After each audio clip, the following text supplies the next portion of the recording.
Dear students, we are going to study about programming language paradigms. What do you mean by that, programming language paradigms? In this, we are going to study what is going behind the programming language. What are the things that is going beyond a programming language that we are going to study in programming language paradigms.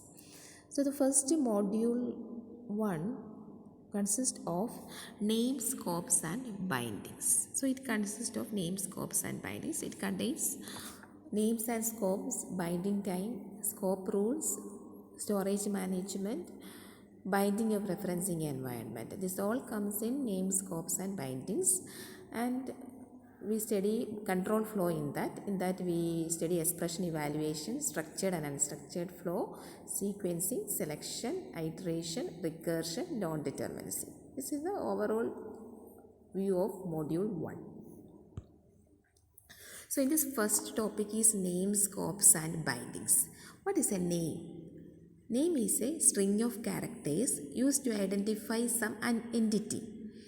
It is used to identify some entity. It is a string of characters. And it is used to refer to variables, constants, functions, types, operations, etc. So that is the name. The second one is binding. What is binding? Binding means it is an association of name with an object. It is an association of name with an object. That is binding.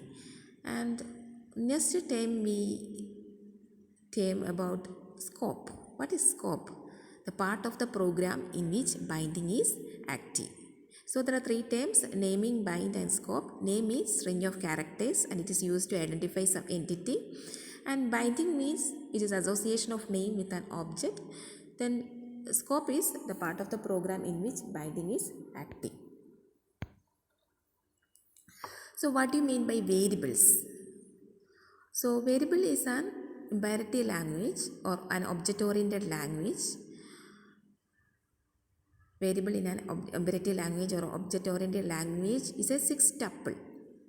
So what is a six-tuple? It is represented as name, address, value, type, lifetime, scope. So what is name? In this also name is a string of characters and it is used to identify some entity. So declaration of type usage with a value, lifetime, scope of names are major consideration in programming languages.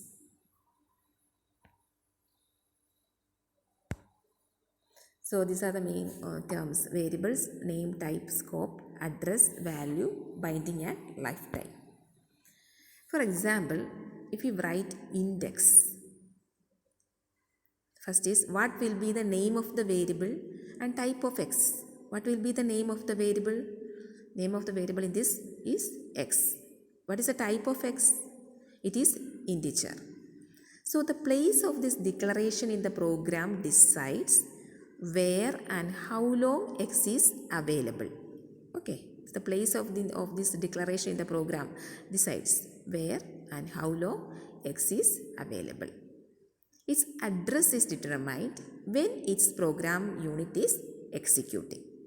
Lastly, usage of x in statements decide what is its current value. So what needs a name? What needs a name? Constants, variables, operators, statement labels, procedures, functions, methods, modules, programs, files, disk, commands, menu items, computers, networks, uses. This all needs name. So lastly, what is name? Name is a mnemonic character string representing something. Names are identifiers. It means that alphanumeric tokens. Names refers to abstraction. Programmer associates name with complicated program fragment. Okay. For example, control abstraction. It allows the programmer to hide sequence of complicated code in a name. We are calling a set of control operations by a name. So it is named as control abstraction. Another is data abstraction. It allows the programmer to hide data representation behind a set of operations. To hide data representations behind a set of operations. The same name can be reused in different contexts and denote different entities. Different types, address, and values may be associated with such occurrence of a name. Each occurrence has a different lifetime, when and for how long is an entity created, and a different scope, where can the name be used. So you remember that the same name can be reused in different contexts. Okay. For example, void A, in this program fragment we can see int B, float B, character A. So we are using the same name in different contexts. So whenever each occurrence, it can be a different lifetime, and different lifetime means when and how long that entity is created, and it can be a different scope. It means where can the name be used. So variable means what? Variable is an abstraction of memory cells. So name is, not all variables have names. So anonymous, heap, dynamic variables. Then address.